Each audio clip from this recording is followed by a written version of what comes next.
राधा भाई।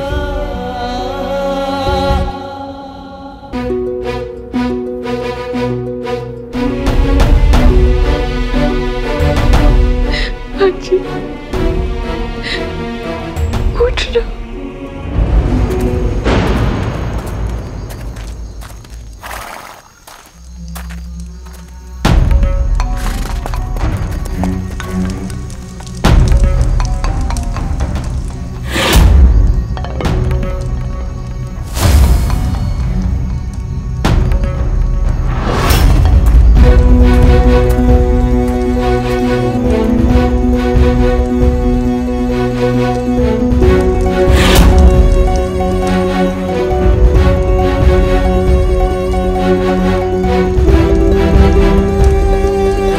बालाजी के कहने पर इस घोड़े को महुआ के फूल तो खिला रहा हूं। पता नहीं बालाजी आखिर क्या करने वाले हैं।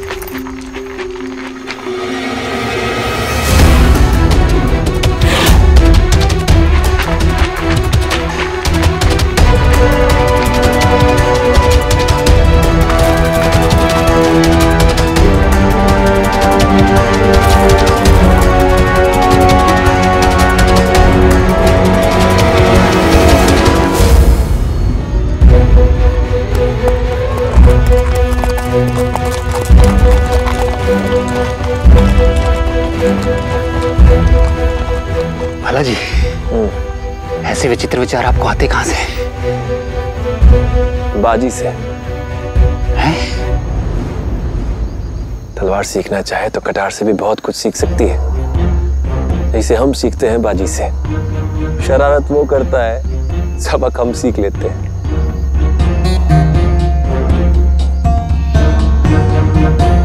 घर पहुंच के जब ये योजना हम बाजी को बताएंगे तो देखिएगा, बहुत प्रसन्न होगा वो।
स्वामी जी। हमें समाधि में बाजी के जीवन पर संकट का आभास हुआ तो हम खुद को रोक नहीं पाए। आप तो बिना कुछ कहे मेरे सारे दुखों को जानते हैं स्वामी जी। कुछ कीजिए। अभी अभी तो महादेव ने मेरी गोद में डाला था बाजी को। इतनी जल्दी मेरे बेटे को मुझसे नहीं छीन सकते। कुछ कीजिए। एक माँ की गोद से उसके बच्चे को छीनने का साहस तो देवता भी नहीं कर सकते। ये सब आपकी प्रार्थना का फल ही तो है। ये बच्चा अभी तक जीवित है, वरना आप जानती हैं कि बाजी अब तक। हाँ, मैं जानती हूँ। जिस दिन आपने वो भविष्यवाणी की थी उस दिन से जानती हूँ। सत्य को जानना बहुत सरल होता है स्वामी जी, मानना बहुत कठिन होता है।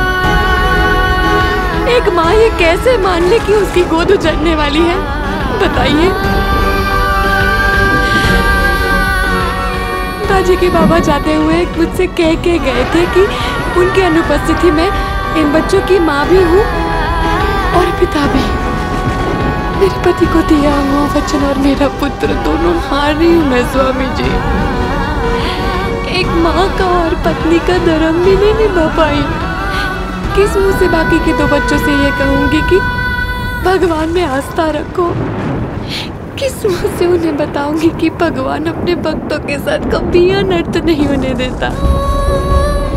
नामकरण के दिन आपने 3 भविष्यवाणियां की थी और उनमें से एक भविष्यवाणी थी कि मेरा पुत्र अजेय है। अगर मेरा पुत्र अजेय है तो मृत्यु से पराजित नहीं हो सकता। कुछ कीजिए स्वामी जी। देवी,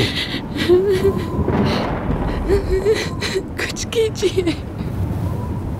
नियति के गर्भ में क्या है हम नहीं जानते, लेकिन इतना जानते हैं कि बाजी को इतनी सरलता से पराजित नहीं होने देंगे। हम प्रयास करेंगे, जरूर प्रयास करेंगे। कुछ भी कीजिए स्वामी जी, कुछ भी कीजिए, लेकिन मेरा पुत्र मुझे लौटा दीजिए।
मैं कभी इमली नहीं खाऊंगी।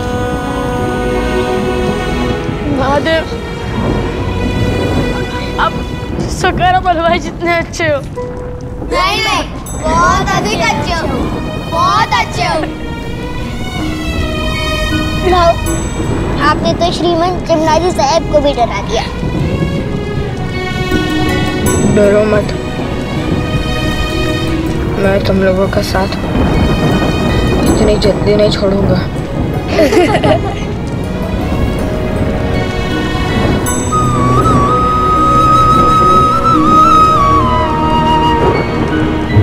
आई,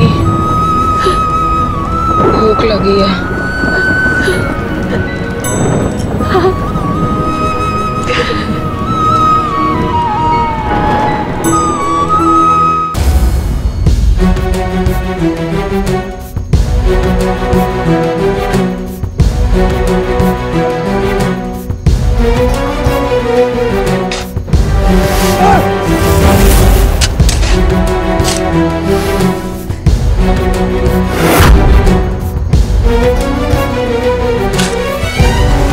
ये क्या कर रहे हो?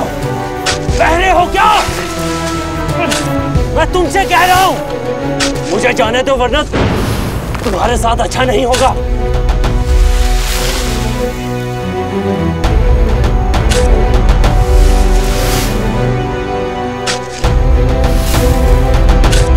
शायद तुम गांव वाले हो जिसके साथ मैंने कुछ बुरा किया है। महादेव की सौगंध, मेरी तुम्हारे साथ कोई व्यक्तिगत शत्रुता नहीं है। मैं तो बस गाजी के आदेशों का पालन कर रहा था। मैं तो आज भी गांव वालों को दंड देते हुए भी उनके जीवन की रक्षा करता हूं। आज भी मैंने एक व्यक्ति के प्राण बचाए हैं। हाँ, प्राण का मोल सम्मान से अधिक नहीं होता। यानी तुम रोज अपनी मातृभूमि का सम्मान बेचते हो। मंदार, गरुड़ पुराण में लिखा है, परिवार को बचाने के लिए व्यक्ति का, गांव को बचाने के लिए परिवार का, यानी देश के लिए गांव, परिवार यानी व्यक्ति, सबका बलिदान दिया जा सकता है। पर तुम अपने प्राण बचाने के लिए अपनी संस्कृति, अपना गौरव, अपनी मर्यादा सब भूल गए। पर हम नहीं भूले मंदार। शास्त्रों में देशद्रोही के लिए जो दंड लिखा है, हम तुम्हें वही दे रहे हैं।